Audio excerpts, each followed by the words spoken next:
హైదరాబాద్ అనే అడ్డా అవుతుంది అనుకోవచ్చు టెర్రరిస్టులకి. ఎందుకంటే ఇంతకు ముందు ఇదే పరిస్థితి ఉండే హైదరాబాద్లో, ఎక్కడ ఏ బాంబు వెళ్తుంది, ఇక్కడ టెర్రరిస్టులు ఉన్నారు అనేది కూడా మనకి సంకేతాలు ఉన్నాయి.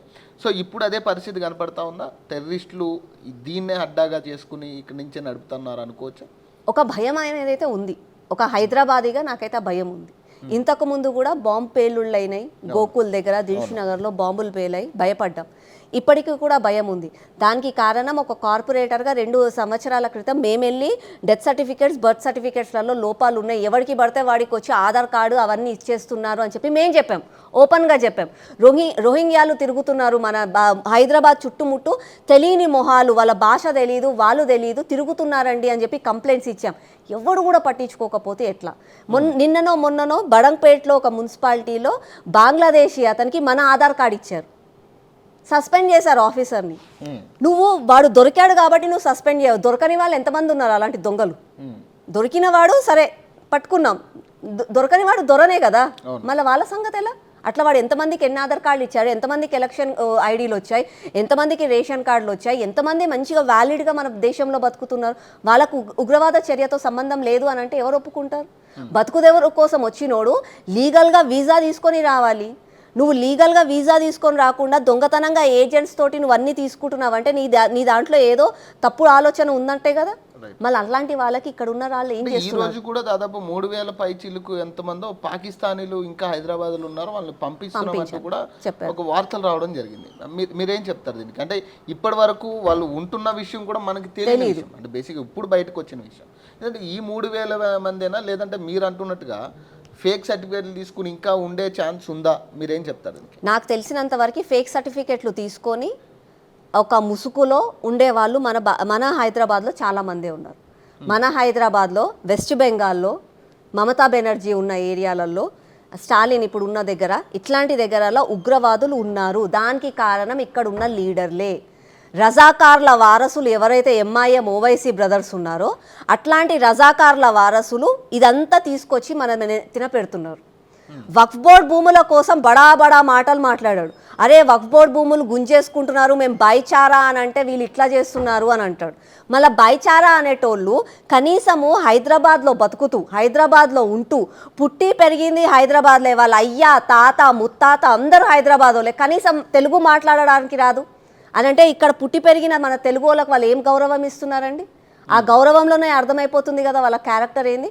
అంటే కేవలం ఉర్దూ ఇంగ్లీష్ మాట్లాడతాం, మేము కేవలం ఇట్లాగే బ్రతుకుతాం, మీరు ఉంటే ఉండండి లేకపోతే మీరు వెళ్ళిపోండి ఇక్కడ నుంచి, ఇది మా రాజ్యం, మేము రజాకార్ల వారసులం, మేము రజాకార్ల లాగానే బతుకుతామని చెప్పి ఇప్పటికీ కూడా స్వాతంత్రం వచ్చిన ఇన్ని సంవత్సరాల తర్వాత కూడా వాళ్ళు అలాగే ఉన్నారు అని అంటే దానికి కారణం ఎవరు అని అంటే కాంగ్రెస్ నాయకులు, కాంగ్రెస్ పార్టీ నాయకులు సొంత స్వార్థాల కోసము ముస్లిం ఓట్ బ్యాంక్ని రాజకీయంగా వాడుకోవాలనుకునేటోళ్ళు ఎంఐఎం లాంటి వాళ్ళని దోస్తానా చేసుకుంటూ తిప్పుతారు. వీళ్ళే ఈ రోజు ఉగ్రవాద చర్యకి కారణం ఎవరు అని అంటే వీళ్ళందరూ. క్యాండిల్ ర్యాలీ చేస్తే అయిపోతుందా అండి? మీరే చెప్పండి. రేవంత్ రెడ్డి నిన్నేమంటాడు? మోదీ గారు మీ వెనక మేము ఉన్నాము, పోయి పిఓకేని తీసుకురారన్నాడు. మళ్ళీ పిఓకే ఇచ్చిందే మీ కాంగ్రెస్ పార్టీ వాళ్ళు కదా. యుద్ధం అయిన తర్వాత పాకిస్తాన్ని విభజించిందే మీ కాంగ్రెస్ పార్టీ ముత్తాత నెహ్రూ. మళ్ళీ మీ కాంగ్రెస్ పార్టీ అమ్మ పెద్దమ్మ ఇందిరాగాంధీ బంగ్లాదేశ్ ఒక పక్కకి ఇచ్చింది. మళ్ళా దాని తర్వాత ఇటు పాకిస్తాను ఇటు ఇది కాక మళ్ళా ఓడిపోయిన తర్వాత పిఓకే భాగం ఇచ్చింది. మళ్ళా కావాలి అని అంటే తమిళనాడులో కూడా ఒక భాగం తీసుకోండి అని చెప్పి రాజీవ్ గాంధీ ఇచ్చాడు. అంటే ఇచ్చుకుంటూ పోండి, ఏదో మీ సొత్తు అన్నట్టు, మీ అయ్య సొత్తు అన్నట్టు, నువ్వు ఆ భాగం తీసుకో, నువ్వు ఈ భాగం తీసుకో అని పంచిపెట్టిందే మీ కాంగ్రెస్ వాళ్ళు. మీ కాంగ్రెస్ వాళ్ళు మంచిగా ఉండుంటే మన దేశానికి దౌర్భాగ్యం ఎందుకు వచ్చేది ఇన్ని ఏళ్ల తర్వాత? ఆ రోజు సెక్యులర్ అన్న పదం పెట్టింది ఎవరు?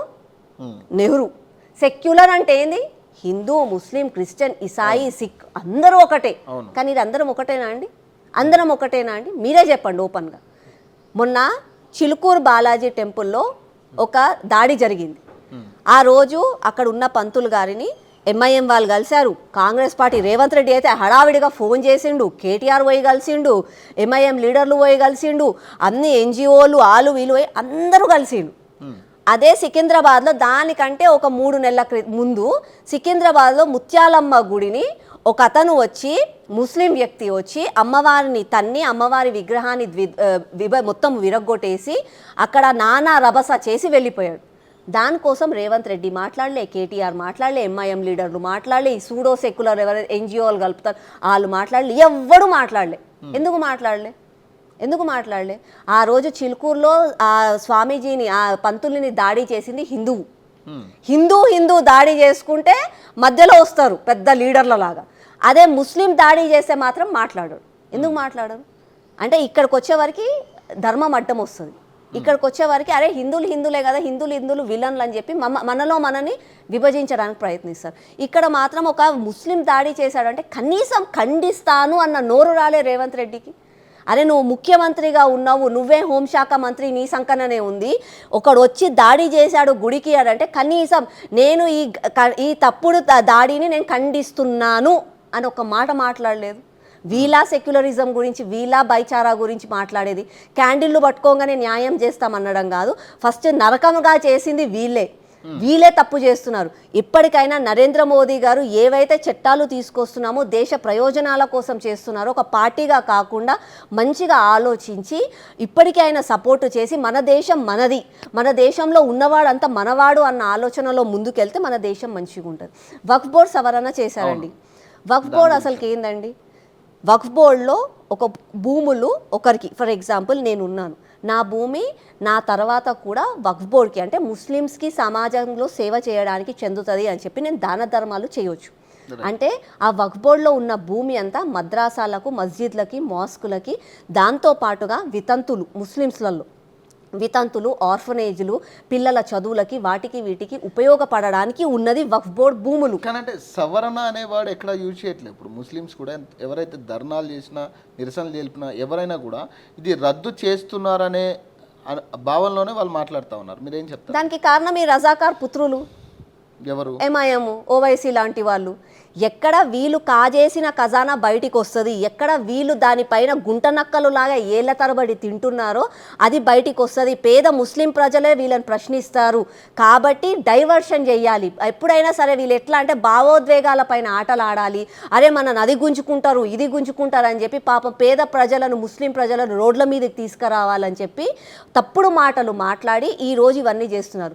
నేను ఇప్పటికీ కూడా అంటున్నాను, పేద ముస్లిం ప్రజలు ఒకటి అడగండి ఓవైసీని, వక్ఫ్ బోర్డ్కి మీరు ఎందుకు వ్యతిరేకం? వక్ఫ్ బోర్డ్ సవరణ నరేంద్ర మోదీ గారు చేశారు, దానివల్ల మీకు ఎందుకు నష్టం జరుగుతుంది? అలా నష్టం ఏముంది, లాభం ఏముంది చెప్పమనండి. క్లారిటీ వాళ్ళకే లేదు.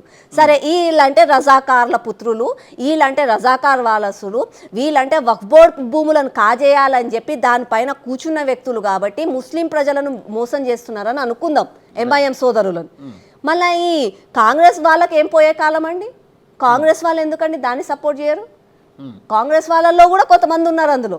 ఏళ్ళ తరబడి అంటే పేద ముస్లిం ప్రజల పేరు చెప్పుకుంటూ వాళ్ళకు దక్కే భూమిని, వాళ్ళకు దక్కే తిండిని వీళ్ళు తినుక్కుంటూ వీళ్ళు గుంటనక్కలుగా మారి ఎదిగారే కానీ పేద ముస్లిం ప్రజలు మాత్రం ఇప్పటికీ కూడా ఓల్డ్ సిటీకి వెళ్ళండి, చాంద్రాయన్ గుట్టకి వెళ్ళండి, ఇప్పటికీ కూడా మురికి వాడలలోనే ఉంటారు, మురికి కాలువల మధ్యలో ఉంటారు. వాళ్ళ లైఫ్ స్టైల్ ఎంత ఘోరంగా ఉందంటే ఒక దిక్కేమో గచ్చిబౌలి అవన్నీ హైటెక్ సిటీ అని మాట్లాడుకుంటూ లైఫ్ స్టైల్ ఎంత పెరిగిపోయింది. పబ్ కల్చర్ అని చెప్తాము, షాపింగ్ మాల్స్, ఫ్లైఓవర్లు, ఎంత పెద్ద పెద్ద ఆఫీసులు, కంపెనీలు అని మాట్లాడతాం. మళ్ళీ ఓల్డ్ సిటీ ఇంకా ఓల్డ్ సిటీ, పురాణా షహర్తో అంటే పేరు పురాణా కాబట్టి బతుకులు కూడా పురాణాగానే ఉండాలా? ఇంకా అంటే పురాణా షహర్ అన్న పేరు ఏమైతుందో ఆ పురాణా షహర్ని నేను పురాణాగానే ఉంచుతాను, డెవలప్మెంట్ జరగొద్దు అన్నట్టుగా రోడ్లల్లా గుంతలు, డ్రైనేజ్ ఎక్కడ పడితే అక్కడ డ్రైనేజీలు బొంకుతాయి, మురికి కాడవలు, స్కూళ్ళు లేవు, కాలేజీలు లేవు. మనుషులు ఎక్కడ పనులు చేస్తారంటే మెకానిక్ల లాగా పూల బండి దగ్గర, పండ్ల బండి దగ్గర కూరగాయలు పండ్లు అమ్ముకుంటూ బతుకుతున్నారు.